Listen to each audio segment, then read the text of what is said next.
Hey crew, it's Pitt, and I'm back with the inaugural podcast. This is going to be the first official podcast of PittCast IRL, right? And so we're going to be dealing today with the Enuma Elish. We will be reading through two translations of the first scroll, or the first tablet, and then we will be discussing what I believe is contained in there. Should take up a good bit of time. We'll see where it leads. This is not something that I am fully informed on. This is something that I am learning, and we're going to go through the process of figuring out what they're talking about here, and hopefully we will be dealing with more topics in the same manner at other points in time. But for now, let's go ahead and start digging into the actual tablets, right?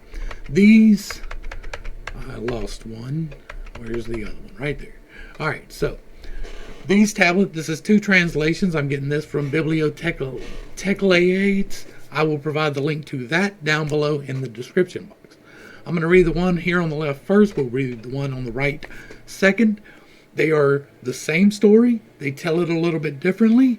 One thing to bear in mind is that these tablets are not like complete tablets. There are pieces missing out of them, and these translators sometimes add in things that they think needs to go into the story, and sometimes they just leave it out. And the first one we're going to read leaves out a lot. The second one kind of tries to infer the context of the situation. We're going to read them both, but we will be using the second one as reference going forward. When in the height heaven was not named, and the earth beneath did not yet bear a name, the primeval Apsu, who begat them, and Chaos, Tiamat, the mother of them both, their waters were mingled together, and no field was formed, no marsh was to be seen. When the gods, none had been called into being, and none bore a name, and no destinies were ordained. Then were created the gods in the midst of heaven. Lamu and Lahamu were the called into being. Ages increased. Then Ansar and Kesar were created, and over them, this is a blank part. When you see the dots, that means that they're not trying to translate what's not there. And then Ansar and Kesar were created, and over them. Long were the days, then there came forth Anu, their son, Ansar and Anu, and the god Anu, Nidamud, whom his fathers, his begetters, abounding in all wisdom. He was exceeding strong. He had no rival. Thus were established and were the great gods.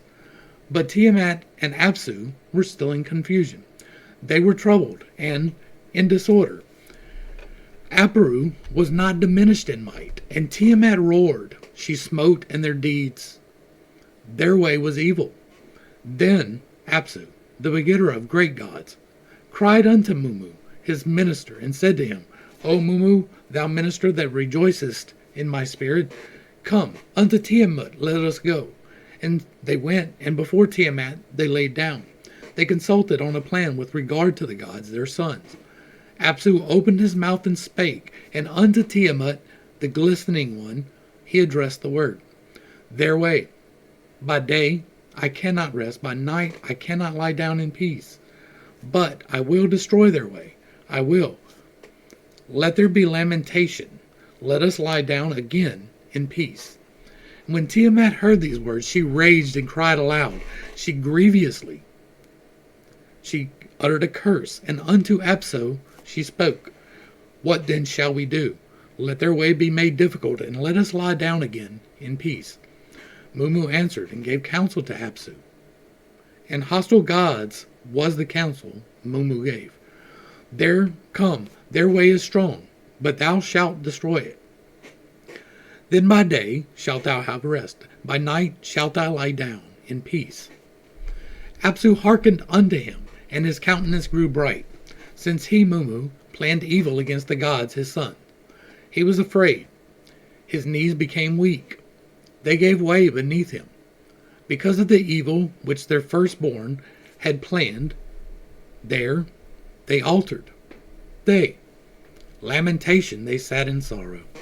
Then Yah, who knoweth all that is, went up, and he beheld their mutterings.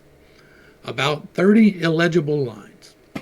He spake, he hath conquered, and he weepeth, and sitteth in tribulation of fear. We shall not lie down in peace. Apsu is laid waste, and Mumu, who were taken captive, in. Thou didst. Let us lie down in peace. They will smite. Let us lie down in peace. Thou shalt take vengeance for them. Unto the tempest shalt thou. And Tiamat hearkened unto the word of the bright God, and said, Shall you do thou entrust? Let us wage war. The gods in the midst of. For the gods did she create. They banded themselves together, and at the sight of Tiamat they advanced. They were furious. They devised mischief without resting night and day. They prepared for battle, fuming and raging. They joined their forces and made war. Umu Hubur, Tiamat, who formed all things, made in addition weapons invincible. She spawned monster serpents, snakes, sharp of tooth and merciless of fang. With poison instead of blood she filled their bodies. Fierce monster vipers. She clothed them with terror. With splendor she decked them. She made them of lofty stature. Whoever beheld them, terror overcame them. Their bodies reared up, and none could withstand their attack. She set up vipers and dragons and the monster Lahamu. Interesting. And hurricanes, and raging hounds, and scorpion men, and mighty tempests and fishmen and rams. They bore cruel weapons without fear of the fight. Her commands were mighty, and none could resist them. After this fashion, huge of stature, she made 11 kinds of monsters. Among the gods who were her sons, inasmuch as he had given her support, she exalted Kingu. In their midst she raised him to power, to march before the forces, to lead the host, to give them the battle signal, to advance the attack, to direct the battle, to control the fight.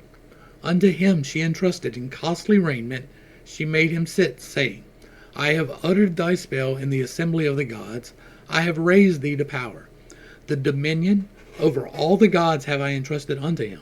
Be thou exalted, thou, my chosen spouse. And they all magnify my name, thy name, over all of them, the Anunnaki. She gave him the tablets of destiny. On his breast she laid them, saying, Thy command shall not be without avail, and the word of thy mouth shall be established. And Kingu, thus exalted, having received the power of Anu, decreed the fate among the gods, saying, the gods his son, saying, Let the opening of your mouths quench the fire god. Whoso is exalted in the battle, let him display his might. All right, so that is the first interpretation. We're going to read the second one. This is the same tablet by two different people. When there was no heaven, no earth, no height, no depth, no name. When Apsu was alone, the sweet water, the first begetter, and Tiamat, the bitter water, and that returned to her the womb, her Mumu, when there were no gods. When sweet and bitter mingled together, no reed was platted, no rushes muddied the water. If the gods were nameless, natureless, featureless, then from Apsu and Tiamat in the waters gods were created. In the waters, silt precipitated. All right, let's start discussing. The first thing, hold on, let me go ahead and try to pull this up. We are going to take this, let me transition this back for just a minute. I will give that back to y'all, but it's going to be a little bit different. I'm going to try to change this to this, and then I need to change that. I know I should have done this prior to, but I'm just weird sometimes. And so we're going to go here real quick, and I'm going to pop this up. Let's move this one above that one so y'all can see it right now. All right.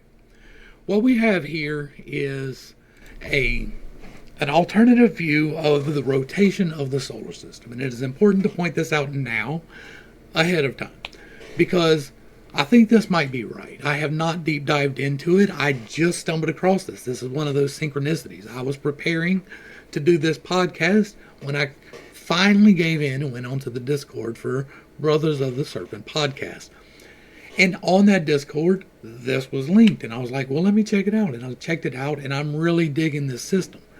Because Well, I'm going to show y'all this. This is the way that it actually, the system actually rotates. Now, we have this view of the sun, and then out from the sun, it's in direct order, and everything rotates in one big circle around the sun. Like, that was my view. That up until I started actually paying attention to things and actually started trying to figure out what's going on behind the things. I thought that, but that's not true. There are several independent orders, and the order that they are listed is the distance from the sun. That is true, and that is at the minimum in their orbits. And we don't necessarily have the best idea of what the orbits actually are. This system, in great probability, was a binary. That's important because we're getting into the Enuma Elish. This particular video here, and I'm going to go ahead and mute my video or my audio. Even close to get 0.1. You can see the rotation. This is not the best view if you want to see it really well, and like y'all can probably hear them talking right now. But this is the sun right here in the middle. This is Mars or Earth right here in the middle here, and Mars is over here, and there's a whole circuit of things moving in our system that move in ways that we don't really think. Mercury and Venus orbit the sun. They have a almost circular orbit around the sun. It's a little bit elliptical, but it's not really all that elliptical. The Earth, we also orbit the sun, but it is a wider orbit, and the reason that we have the progression of the equinoxes is very well explained in this video, which will be linked down below. Y'all go watch him. He explains it much better. There are 3 of them. They talk about this. They know what they're talking about. I have just begun to deep dive into this. But I do believe that this orbit is explained in the Enuma Elish. Like, I read the Enuma Elish, and I'm trying to make sense out of it. And in order to try to make sense out of it, I did this, right? I made, in Blender, my own solar system. I lined things up. I made it to scale. This is the actual sun. The distances are not to scale. I couldn't do that and actually get them in the viewpoint. So this is not the correct distances between, but the proportional sizes of the planets is exact to our scientific knowledge. The units are the same. The sizes are the same. So when you see this big ball right here, it's really that big. And this little bitty tiny ball right here, it's really that small. But these two orbit each other. All of them orbit in a counterclockwise motion around the sun. Most of them spin in a clockwise motion, except for Venus, which spins backwards, and Uranus, which spins sideways. Everything else spins pretty much the same, right? They go around the Earth, and if you know physics and the directionality of things, like when you apply force in this direction, it causes the spin in the other direction. It really brings in the magnetics as opposed to gravitics. But that's a whole different topic that we'll get into at another point. We're going to lightly brush on it because I believe that the sun is a big magnet. At the same time that it is a big magnet, it is the receiving point of intergalactic energy cycles, right? We get energy from other places. I am a firm believer in the electric universe. I think it explains most of the things that we can't, that they make funny math for. I get the elastic universe. I think that fits inside the electric universe and not the other way around. But you're free to believe otherwise. Like, I'm not like saying I am the expert. I am just listening to people and trying to piece it together and pass it out there to my crew. So, these two, Venus and Mercury, they rotate around the sun itself. These other ones have another orbit. It appears that at some point in time, Mars was the binary. I know, you're like, wait, what? Look at the difference in size between this one and that one, right? But this is ultra dense, ultra thick metals for the most part, from what we can determine. So the mass is enormous, whereas this one is commonly considered to be helium and hydrogen, which are the two lightest, and it's really big, but the mass could very well be close to the same. I also believe that there was an event that took some of that away. We will get into that now. All right, so let me get this set back up real quick. We're just going to hide this, and we will be on the second part of the Enuma Elish right here.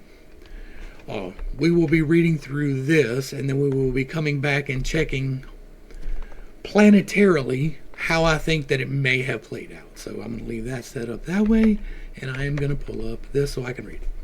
All right, so in the prehistory, before time was time, when nothing was anything and all was nothing, there was no heaven, no earth, no height, no depth, no name. There was nothing. Apsu was alone. Apsu is the sweet water, right? I think that Apsu is the primordial mist and not the sun. I know that that is a non-standard reading of this, and I think that it plays in here in a little bit. We're going to get into that. But I think Apsu was the primordial mist of all of the elements. And Tiamat is the galactic current sheet. It is the thing that changes. It is the catalyst for change, the bitter water, the thing that falls upon the earth and makes it different. We see it as wormwood in Revelation. We see it here as Tiamat. And Tiamat, the current sheet, when it comes into view later in other prophecies and other things, brings desolation to the entire world. It makes people very scared. It is the Leviathan, that thing that comes from the great expanse that we have no clue where it came from. I think it's Tiamat. I think Tiamat is the galactic current sheet. And when the sweet water or the primordial dust mixed with the galactic current sheet, the electrical currents, it separated the elements into base pairs, right? And so you got all of the helium congregates here and all of the hydrogen congregates here. And because of magnetics, it's held in this one spot and all of the metals. And then it's not necessarily all, because there is some layers of overlap whenever you have electromagnetic manipulation. And so the planet that is formed, the neophyte planet, that is one of these that we're about to get into, contains all of these elements, right? You can find hydrogen on Mars and Uranus, but that doesn't mean that their major content is that. The major content of the sun is that. It is the lighter element. Everything migrated that way. So when I say everything, I never mean everything. Almost never, anyway. Okay, so the sweet water and the bitter water mixed, and they started the process of creating planets and suns. They created the solar system, and the solar system was not how we see it, right? It was not these planets. This is not what was originally created. Let's go through the list. And when I say not, that is, again, not something that I can be definite about. I was not there. We're taking best guesses. Right? I'm going to assume for the process of this that this is true and correct, just like I do with the Bible, just like I will do with various other sacred texts. I am going to assume that this is a correct and direct translation and everything is right. And so, these two mixed together and they created things. And that returned to her womb, her mumu. I think the mumu is the creative process. I think when it's related as the counselor and is sitting on the lap and all of that, I think that is the creative process taking place. The actual energizing of the plasma and separation of things.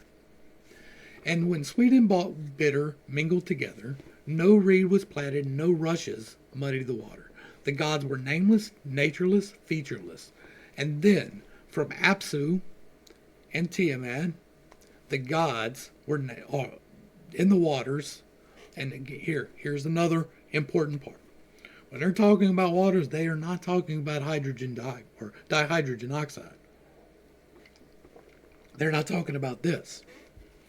What they're talking about is the waters of existence. I have a whole nother video where I talk about the harmonics of the planet and how there are 7 layers. And now there are 7 layers to the atmosphere, 7 layers to the planet, there are 7 layers to you, there are 7 layers, right? Well, the layers of the planet are the waters. You have the atmosphere, which is one water. You have the actual waters, which is another water. And then you have space, which is another water. It is a fluid that we don't fully comprehend. I think it is inactive plasma, right? That is a whole different rabbit hole that we will get into at another point in time. But when they're talking about the waters here, that's what they're talking about, the waters of space. Then they create the waters of the atmospheres at a later point, but right now, it's the waters of space. No reed was platted, no rushes muddied the water. It's not talking about the earth. The gods, the planets, were nameless, natureless, futureless. And then, from Apsu and Tiamat in the waters, gods were created. Then they formed the planets and the sun.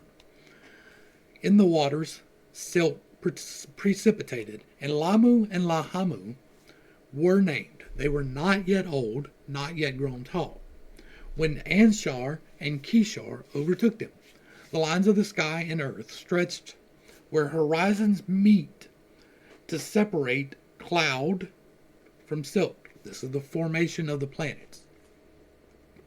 Days on days, years on years passed until Anu, the empty heaven, heir and supplanter, firstborn of his father in his own nature, begot Nidamud Yah. Intellect, wisdom, wider than heaven's horizon, and the strongest of all the kindred. Okay, so we have Lamu and Lahamu.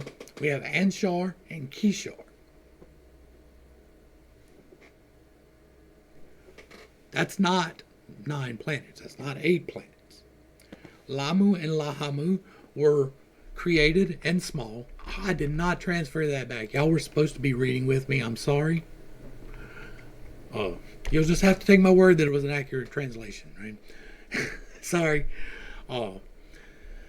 So, the planets that were created were not what we're seeing, right? We see Lamu and Lahamu, which were not very large in stature.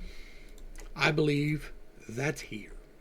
I know that that is somewhat of an unconventional reading. People will normally want to see Lamu and Lahamu here, but I see it in this direction. And yes, I did put Pluto in there.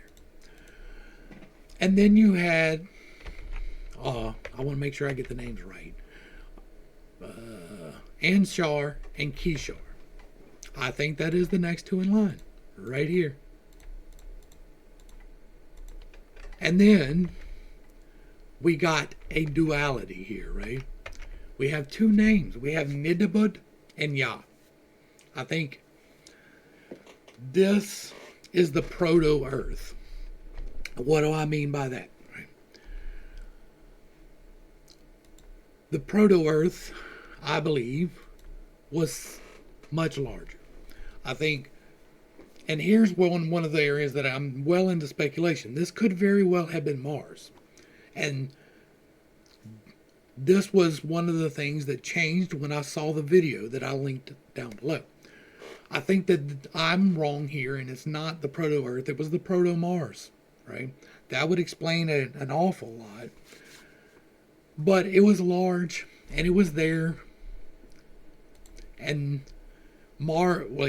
Earth would not have been, Mars would have been, right? So we can just go ahead and pull this over here. And so this wasn't here, and this wasn't here, and this wasn't here. And again, these distances are not nearly correct in between. But the mass on all of these was collected into one spot. And then from the depths of nothing, which, okay, so Anu, the empty heaven, was created when his father was killed. Apsu. Apsu was the primordial dust. Once the primordial dust is formed into planets, it goes away. But something took its place. That was Anu, the firstborn of his father in his own nature, and it begot Nidamud Yah. intellect, wisdom, wider than heaven's horizon, and strongest of all the kindred. That's why I think that it was the large planet. This very well could have been Mars, especially if this was binary time, right? And then you're about to have another sun light off. Like you have, and this is another thing that I could very be wrong on too. What could have been created was this planet and this planet as Anshar and Kishar, right? That is another that we can do. So Anshar and Kishar could have been Mars and the sun. I'm fairly positive that the sun is not Apsu. Anshar and Kishar were the large bodies, right? They were the big ones. And they were pretty close to each other. Which again, like, that's why I lean more towards it being here, right? Or here. Like, this is gas, and this is getting into back into solids, but we have a gas here, and it gets more gaseous this way. This was probably a gas-heavy planet, and when it got what happens later, we'll get into that. I want to be clear that I'm not fully certain on this, right? This is a discussion. Y'all let me know your theories down below, but it doesn't appear to me. Let me go ahead and pop this back over so y'all can see it for a minute too. I wonder if I can, well, it's going to be a real pain in the butt to try and do that. I was going to try and pull that up over on Blender, but then it's really going to be a pain to try and keep. So, when Lamu and Lahamu were named, they were not yet old. They were small. They were not yet grown tall. They were not fully formed when Anshar and Kishar overtook them both. So that is assuming that they became bigger. Well, I'm going to assume from here on out that it is the Proto and the Sun. And then days on days passed, and Anu, the empty heaven, the heir and supplanter of firstborn of his father in his own nature, began Nidamud Yah. This is why I think that Apsu is the primordial mist and not the planet. The strongest of all the kindred. And discord broke out among the gods, although they were brothers, warring and jarring in the belly of Tiamat. Heaven shook, it reeled with the surge of the dance. Apsu could not silence the clamor, and their behavior was bad, overbearing, and proud. But still, Tiamat lay inert till Apsu, the father of gods, bellowed for that servant who clouds his judgment, his Mumu. Dear counselor, come with me to Tiamat. They have gone, and in front of Tiamat they sit down and talk together about the young gods, the firstborn children. And Apsu said, their manners revolt me day and night, without remission we suffer. My will is to destroy them, all of their kind. We shall have peace at last, and we will sleep again. And so he is going to get rid of them and reincorporate them as primordial dust. But Tiamat's not having it. She is the creation, the electrical force, right? And so the discord that broke out is them not settling into their rotations. They're warring with each other, and their electromagnetics are interacting, and they're pulling pieces off of each other and creating moons and attracting things from space to them that Apsu's not all that happy about, right? We're personifying the primordial mist. And so the primordial mist is going away and overtaking him as Anu. And so he calls the creative force to go back to Tiamat to destroy these things. But when Tiamat shows up, she doesn't destroy things. Well, she kind of does. She changes it. And he says that their manners revolt me day and night. Without remission we suffer. The orbits are not set. That's what that's saying to me. We don't have day or night yet. We don't have a set orbit of the planets. They're kind of wobbling and doing, because if you take two magnets and when you're trying to get them set up right, they move more than they should. And then they fall into their groove and you can do whatever. But until you find that sweet spot in the magnetics, they either push or they pull, or there's just too much resistance. And then when Tiamat heard, she was sung, and she writhed in lonely desolation. Her heart worked in secret passion, And Tiamat said, "Why must we destroy the children that we made? If their ways are troublesome, let us wait a little while." And then Mumu advised Apsu and spoke in malice. "Father, destroy them in full rebellion, and you will have quiet in the daytime, and at night you will sleep." This, I think, is just a reiteration of what happened just before here. I don't see a reason why they would need to say it twice.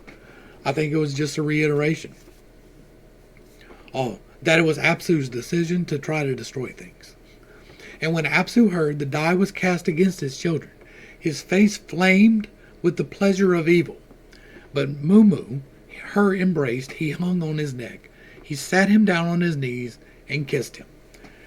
So the primordial mist comes alight through the creative process, right? Mumu is the creative process. Tiamat is the electric current sheet. Apsu is the primordial mist. So the primordial mist glows with Mumu, the creative process, which comes from Tiamat.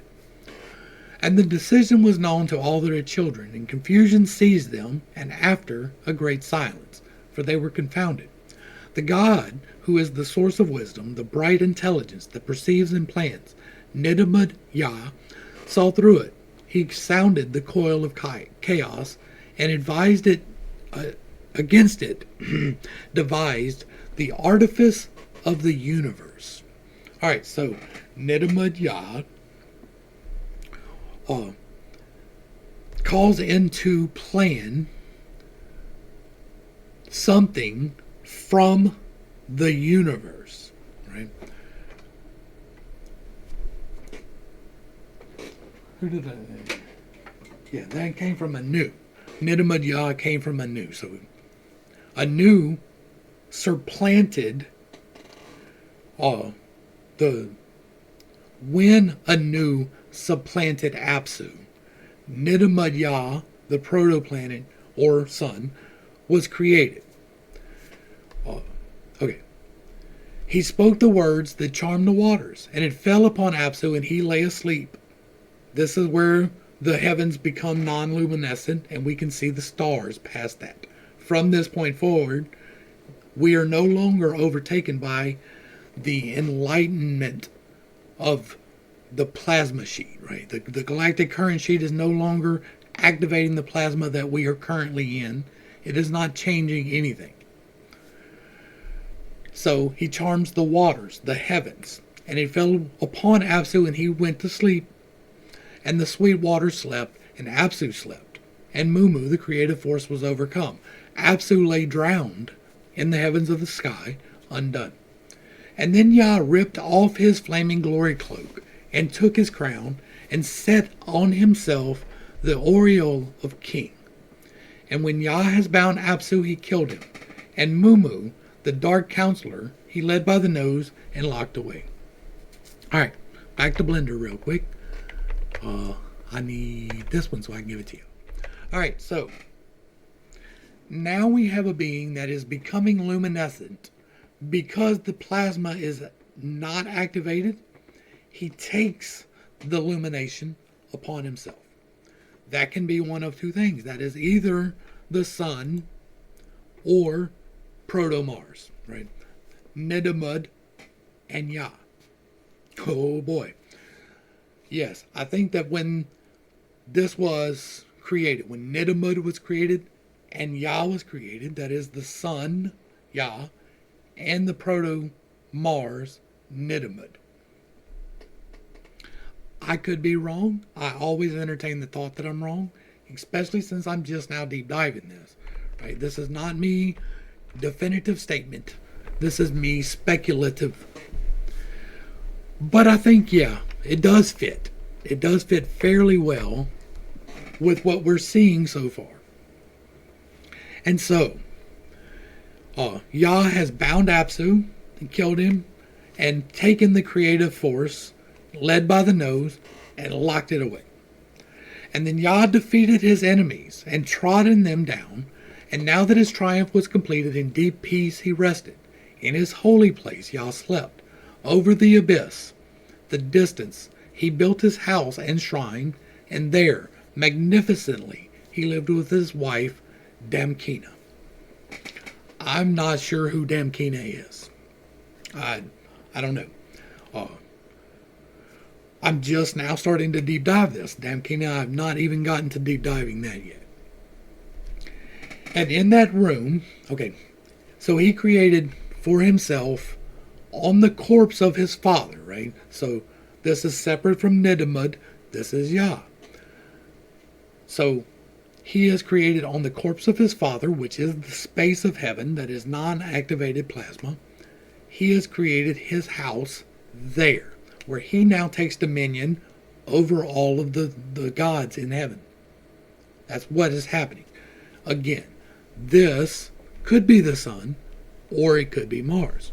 I think it might be Mars, though. Simply for the fact of what's going to happen here soon. I have read through these scrolls a few times. We haven't, or tablets. We'll get into the other ones maybe today, but maybe not. But he created his dwelling place there. And if we look again, let's pop this back up real quick right here. Let me go here and there. Well, it's not showing it now. I think I might have broke it. No, there it is. If we go back here, it is showing non-standard orbits, right? 2 of the planets have a fairly standard orbit of the sun. They are literally probably just moons of the sun. Whereas the Earth seems to be orbiting something different. It seems to be orbiting the old planet more than the new one. And you can see that, like, I don't want to do this too much because of the audio, right? He's a major but actor, system. If you notice, the focal point of these is a little bit different. Let's see if I can get a different view in here. That's probably a better view right there. Of Earth. Let me interrupt real quick. This is the sun. This is the Earth. I don't want to spend... Now, somebody's going to look at this and say, oh my God, he's talking about a heliocentric center of the universe, and oh my God. Kinda. Not really. We are in space. We are not on a flat Earth. There is no firmament. There is the course of the heavens set about. We think we understand them. We thought we understood them. We probably don't. This seems to be a greater understanding based upon observed actual motions of the actual planets. It makes more sense for them to be circling us as opposed to circling the sun. Yes, they circle the sun. It is an orbit, but there are orbits within the orbits. Let's look at it for just a minute. We'll let it play while I get a sip of water. I'm good friends with Walter Cruttenden. I noticed how in the book you quoted some of his great arguments that really just disprove. This actually explains a lot of things that we just can't seem to get right. We cannot just seem to make it do the right thing. I don't know why, but for some reason with our current model that we call the standard model, nothing works. We have to invent things, we have to conceive of math, and nothing works. This new model seems to work without the funny math. It's just using the actual things in a computer simulation, and it shows something wonderful. You definitely need to check that video out. But if we're looking at it, whereas the sun itself is not the center of the universe, but the universe is big. We're rotating around something completely separate in the universe. This is just our little pocket of it, right? So in our solar system, if you look at it as we are not necessarily orbiting the sun as we were orbiting Proto-Mars. If we were orbiting Proto-Mars, then whenever the destruction that is coming happens, the mass ratios change, the electromagnetics change, and then from that point forward, the sun captures, and we're caught in the electromagnetics of the sun, and it's a redistribution of things. We will see that soon. In that room, in the heavens, at the point of decision, where that What is to come is predetermined. He was conceived, the most sagacious, the one from the first, most absolute in action. In the deep abyss he was conceived, Marduk. Marduk was made in the heart of the Apsu. Tell me that's the sun. Somebody will. Somebody is fully convinced that that's the sun. And Marduk was created in the heart of the holy Apsu. Yah begot him, and Damkina bore him, father and mother. He sucked on the paps of goddesses, and from his nurses he was fed on the terribleness that filled him. His body was beautiful, and when he raised his eyes, great lights flared. His stride was majestic, and he was the leader from the first. When Yas, who begot him, saw him, he exulted. He was radiant, light-hearted, for he saw that he was perfect. And he multiplied his Godhead, the one to be first and stand highest. His limbs were immaculate, the making of a fearful mystery beyond comprehension.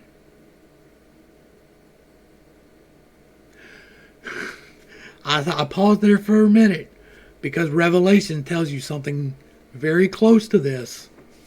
With 4 eyes for limitless sight, and 4 ears for hearing all. And when his lips moved, a tongue of fire burst out, and titanic limbs, standing so high he overtopped the tallest god. He was strong, and he wore the glory of 10. And their lightnings played around him. Alright,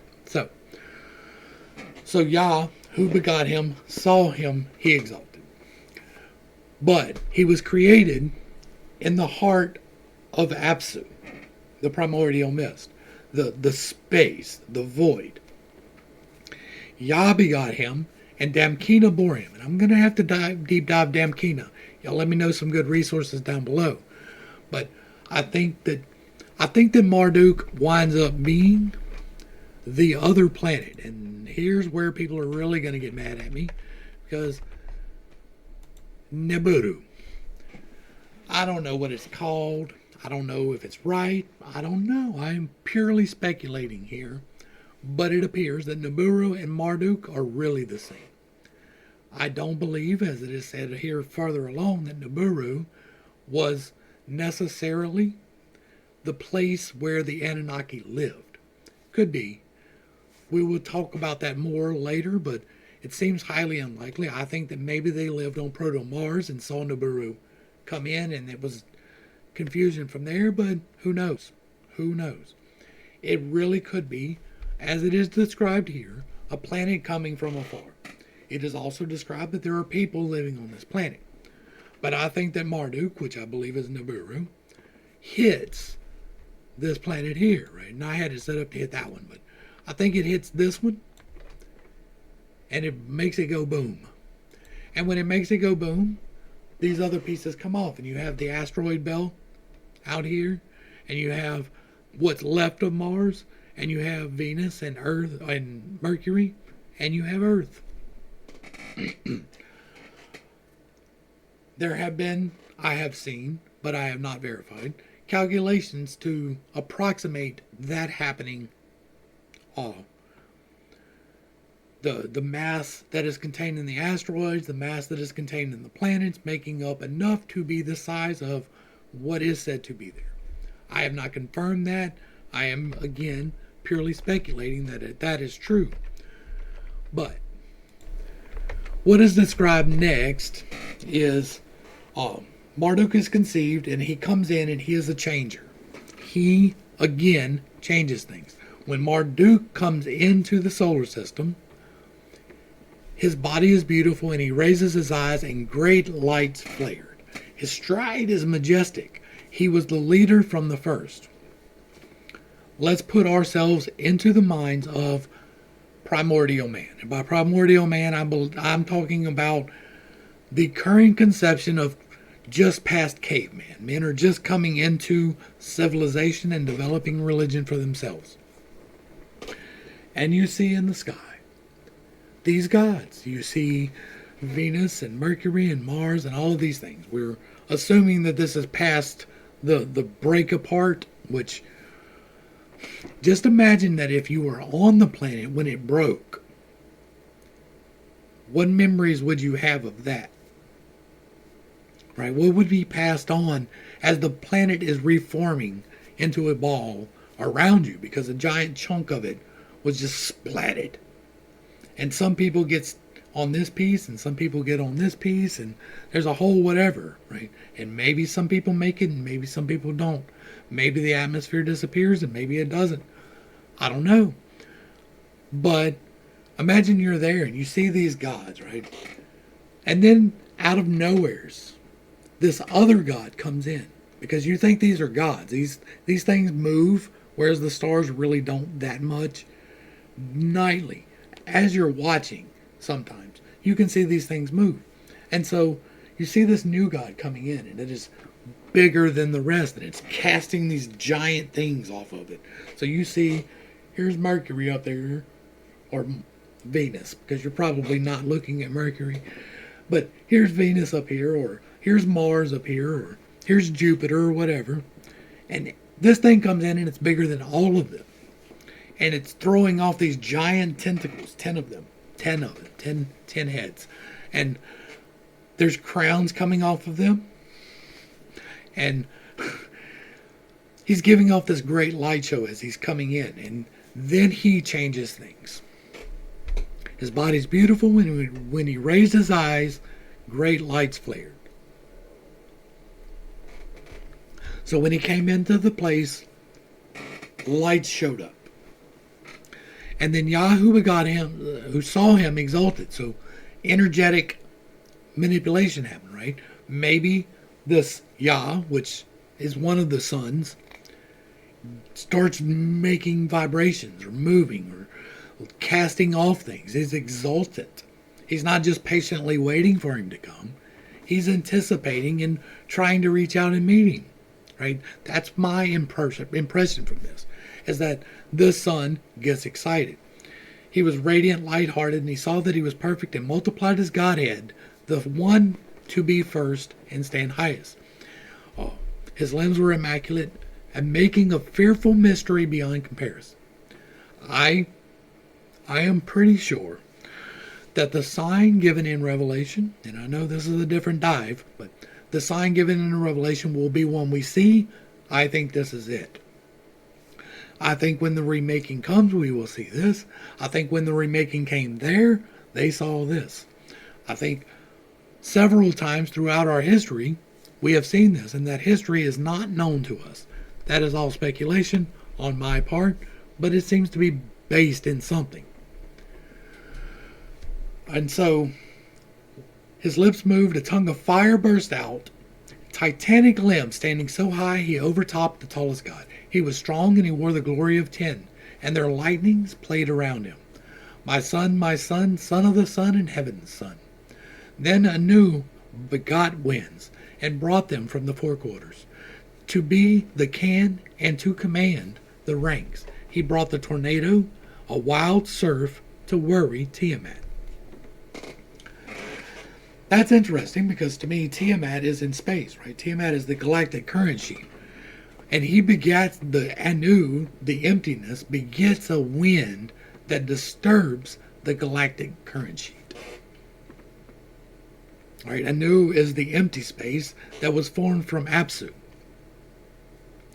And so the empty space, with the entry of Marduk, begins to have winds. And so, but now the other gods had no rest anymore. They were set in their orbits. They were doing their thing. They had finally settled down, and we had day and night. And now, with Marduk coming in, once again, we don't have rest. It is causing a disturbance in the magnetics of the solar system and causing things to wobble to and fro. They conspired in their secret hearts and brought to Tiamat the matter of their plot. To their own mother they said, when they killed Apsu, you did not stir. You brought no help to him, your husband. Now, Anu has called up from the four quarters this abomination of winds, to rage in your guts, and we cannot rest for the pain. Imagine for a minute that you have electromagnetic harmony in the universe. that at one point in time, it is even possible that all of the planets were aligned in a line, and that you could look at them and see them all at once, with the sun being out there and possibly another sun being behind you. But you could see them.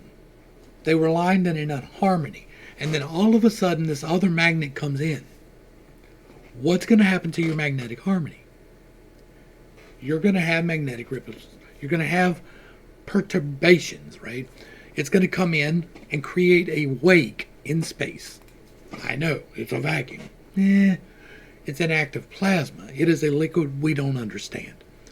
That doesn't mean that we can go out and get a sample of it and be like, oh, look, it's water. It's not.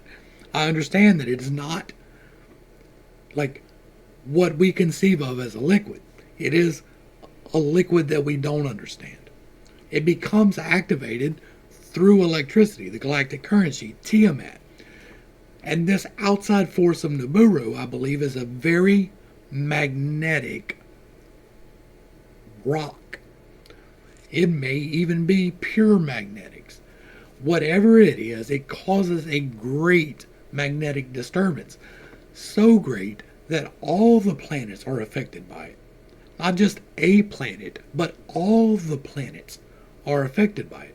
They are all outside of their course, and they are all disturbed by these winds. The winds, I believe, are the magnetics. It is creating a wake in the plasma that is upsetting the planet. So the people who are down on the planet are looking at this, and now, instead of being in a straight line, in a harmonics, all of a sudden, they're moving. And that's what's recorded here, right? To me. And they say when you killed the luminescence of everything, right? And you called forth the planets, you didn't say anything, Tiamat. And now Anu has called up from the four quarters this abomination. Sit on that word for a second. This abomination that comes up and we see it in the sky. It's coming in. This abomination that if we saw it today, we would be desolated. We would be without hope. We would look at it and say, well, damn, we're all going to die. And we would be in fear and terror. Right? That sound familiar at all? And so, and remember Mumu, who was defeated. The creative force was defeated. That's interesting. Now, you are all alone and thrashed about in your desolation, and we have lost your love. Our eyes ache, and we long for sleep. Rouse up our mother, pay them back, and make them empty like the wind. And Tiamat approved it, and she said, I approve this advice. We will make monsters, and monsters and gods against gods will march into battle together. And together they jostle the ranks to march with Tiamat. Day and night, furiously they plot the growling, roaring rout, ready for battle, while the old hag, the first mother, mothers a new brood. She loosed the irresistible missile. She spawned enormous serpents with cutting fangs, chock full of venom instead of blood, snarling dragons wearing their glory like gods. Whoever sees this thing received the shock of death, for when they heave the bodies up, they never turn them back. She made the worm, the dragon, the female monster, the great lion, the mad dog, the mad scorpion, the howling storm, the kulili, and kusoriku. Y'all know what that is? In my opinion, the zodiac. I think this is the establishment of the zodiac. And again, we're just getting into deep dive. I am failing forward in this podcast. And so I could be completely wrong. But I think the irresistible missile, the worm, the dragon, these are the constellations. This is the story. Now that Apsu is gone and Anu, the expanse is there. Now, at this point, after the coming in of Marduk and the disturbance of the harmonics, now we get to see stars. And beyond that, now we get the story of the constellations told to us in the stars. we seem to have lost that part of it. But I think that this, the scorpion, the dragon, the great lion, the mad dog could be Ursa Major, right? These constellations, these stories that we are given, were only available once this happened. Once there was this disturbance that took out the straight line, then the sky itself changed. And when the sky itself changed, we could finally see the stars beyond. That's what I believe is happening here. And there was no pity in their weapons. And part of that is the march day and night. Right? The progression, this was the beginning of the progression when Marduk came in. We're about to get into the battle when the progression actually starts. And by that I mean the progression of the equinoxes, right? Which is explained in that video that I have linked down below. There was no pity in their weapons. They did not flinch from battle, for her law was binding, irrevocable. 11 such monsters she made, but she took from among the gods the clumsy laborer, Kingu. One of the first generation to be her captain, war leader, assembly leader, ordering the supplies, leading the van to battle. Okay. Most people think that Kingu is the moon. Completely viable. It was not attached to us at the time. I hold a little bit different. I don't know that Kingu was us. Or the moon. I think us and the moon and all of that came from the same impact that's about to happen. I think Kingu was a separate thing and it was put somewhere else. But one of the first generation, the supreme commander of the wars.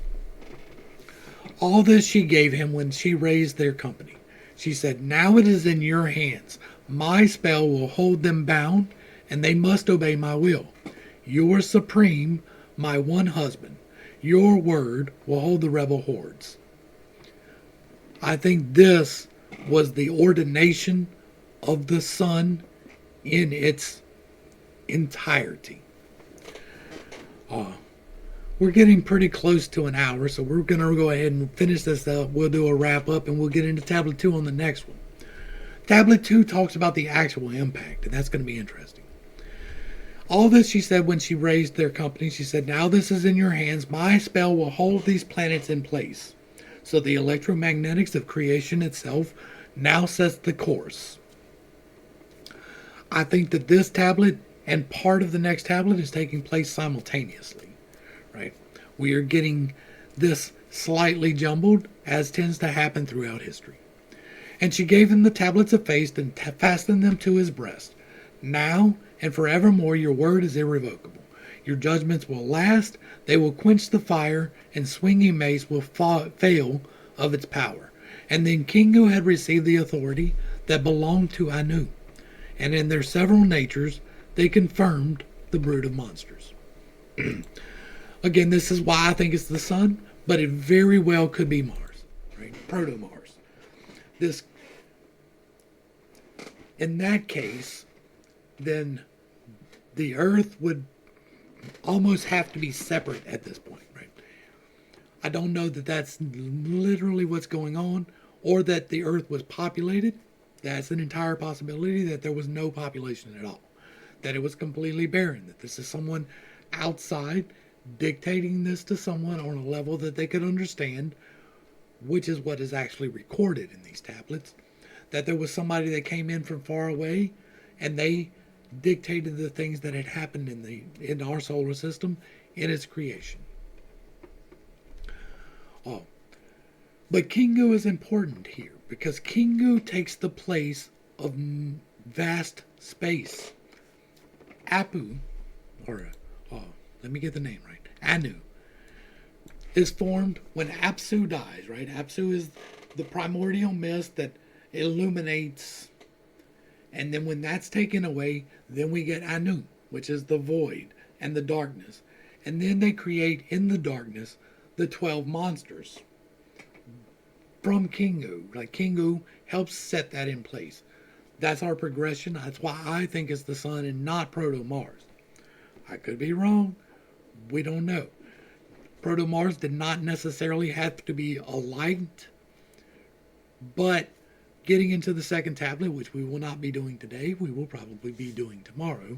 But as we get into the second tablet, we're going to see that when Marduk comes in, he creates great destruction. He impacts, in my belief, he impacts proto-Mars and breaks it into all the smaller pieces and changes the course of things.